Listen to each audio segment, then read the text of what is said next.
It was an hour after I stepped foot into my new place in Northcote, where my flatmate, Daniel, but he likes to be called D, held this weapon of a bong towards me. "I'm gonna put today in the lazy bucket," he said. "You cool with this, yeah?" I nodded. "You cool if I put music on?" he continued.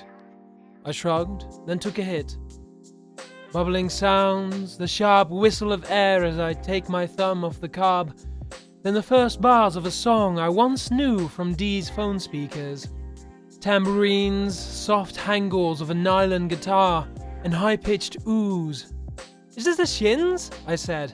"Haven't heard them in a while." D raised his eyebrow and smiled. "You like this stuff? I always thought the 2000s were the best year for music." I nodded, then sat with him on the couch. After a few cones, the time dilation kicked in, and I found myself eating crunchy nut cereal out of a bowl on a late afternoon. Red-eyed, D turned to me and said, "I have this friend who DJs in yayas. He plays this kind of stuff.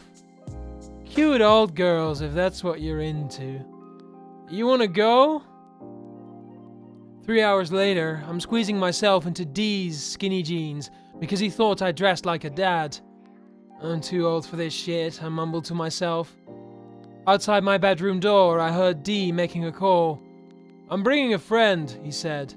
"Be ready." I stepped outside and gave him a look. "Be ready? What kind of club do you have to call in advance for?" I asked him. "I'm just making sure you're taken care of," he said before taking another hit. Our Uber blitzed through the streets of Smith Street. It had been a while since I've been out, and the sight of late-night kebab shops and dingy bars lit a small flame of nostalgia in my chest.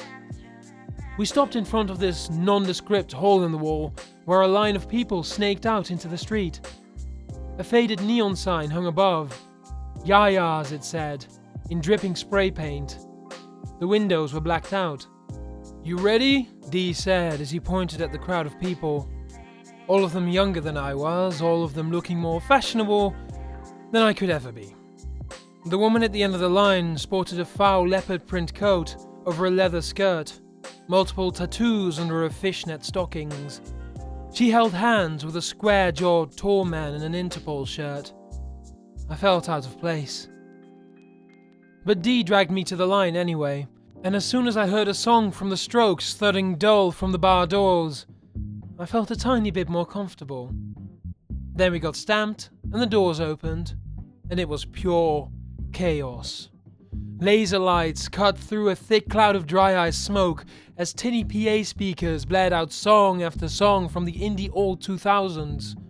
A throng of sweaty people squeezed in a small place, bodies jumping and moving to the rhythm of the beat.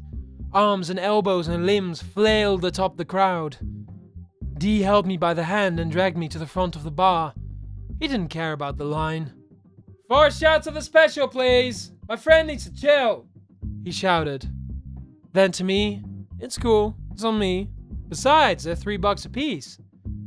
And then I took the shots, hoping to be more comfortable. It didn't taste like anything I was familiar with.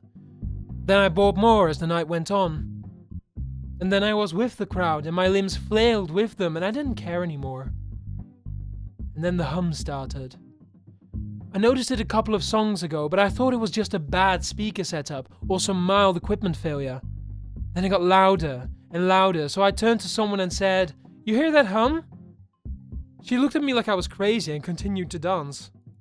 "You hear that hum?" She looked at me like I was crazy and continued to dance. Then a Death Cab song came on. "I Will Possess Your Heart," one of my favorite ones. It was the full version with the extended intro, and I moved with the crowd as the bass line droned on and on. And then I started to notice that it was looping. The intro was supposed to run for a good 3 minutes, but it felt like it had been going that way for an hour. I made up my mind to go towards the DJ. And then I couldn't move my body. I could only move my eyes. When I looked around, everyone was frozen. And then our bodies all fell to the ground. Bright fluorescent lights came on and they burned my retinas. The music stopped. The DJ turned around, unlatched the door behind him and held it open. A group of 6, 7 men walked out with black gas masks and bright blue sterile gloves. One of them held an aluminum hard case, which he placed on the ground. Click of the case being unlatched. The man pulled a bundle of syringes out of the hard case, handed them out to the others. Meanwhile, the panic rose in me as I tried to wiggle my toes and fingers to no avail. The heartbeats jogged in my chest as I saw the man jab syringes against the necks of the people in the club. My breath hissed out of my nose again and again in terror, sharp and rising in frequency, until I noticed that every single paralyzed person was doing the same thing. Our 100 helpless hissing breaths filled the room. The hum was still playing in the background. And so the men went on, going through every single person in the club. For us, the frozen, the hissing would stop a few minutes after they injected someone, replaced by a slow breathing as we went to sleep? With no other option, I forced myself to slow my breathing, to appear like I was one of the sleeping, in hopes that I wouldn't feel the prick of the needle against my neck. And then it was over. The men left. They had missed me. And then everything went black. I woke up in a panic. When I opened my eyes, I was in my room, trembling. Had I been dreaming? I thought at first, but then I looked at the stamps on my wrist and the clothes that I was wearing.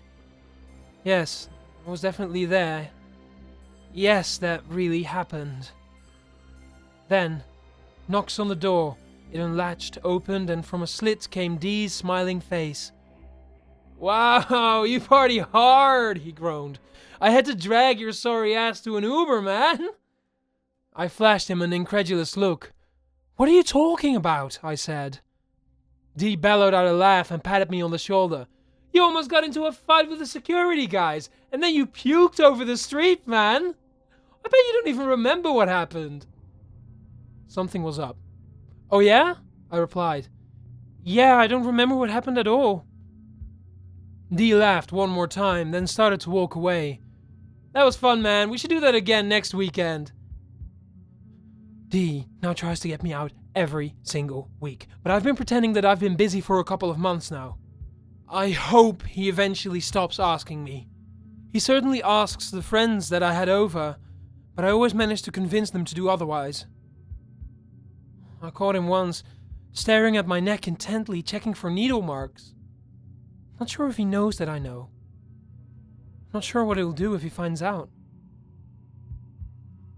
I don't know what to do.